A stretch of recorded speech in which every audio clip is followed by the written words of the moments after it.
இந்த விஷால் தர்ஷிகா யாருன்னு பார்த்தீங்கன்னா, எக்ஸாமுக்கு போகிறோன்னு வைங்க, ஒரு கேட்டகரி இருப்பாங்க, நல்லா படிச்சிருப்பாங்க.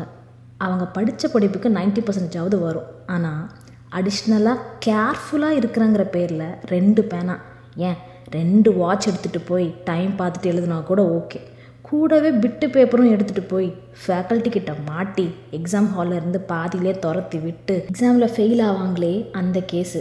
அவங்க மேலேயே நம்பிக்கை இல்லாமல் தேவையில்லாதது இழுத்து விட்டு அவங்களே புல் டவுன் பண்ணும் கும்பலில் ஒருவர். விஷால் ஸ்மார்ட்டா? ஆமாம் ஸ்மார்ட்டு. டேலண்டடா? கண்டிப்பாக. நல்ல என்டர்டெய்னரா? Of course yes. நல்லா ஃபிசிக்கல் டாஸ்க் பண்ணுறாரா?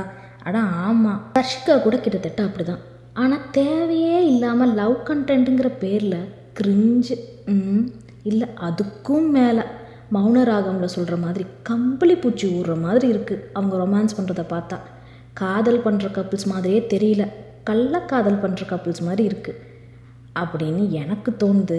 என்ன மாதிரியே யாருக்காவது தோணுதான்னு ஜஸ்ட் தெரிஞ்சுக்கிறதுக்காக போட்ட பதிவு இது. ரைட்டு, மொத்தத்தில் அவங்க ட்ரூவாக கூட லவ் பண்ணலாம். Maybe the way of expressing லவ்வாக கூட இருக்கலாம். ஆமாம் இருக்கலாம். காதலில் எது நல்ல காதல் கள்ளக்காதல்.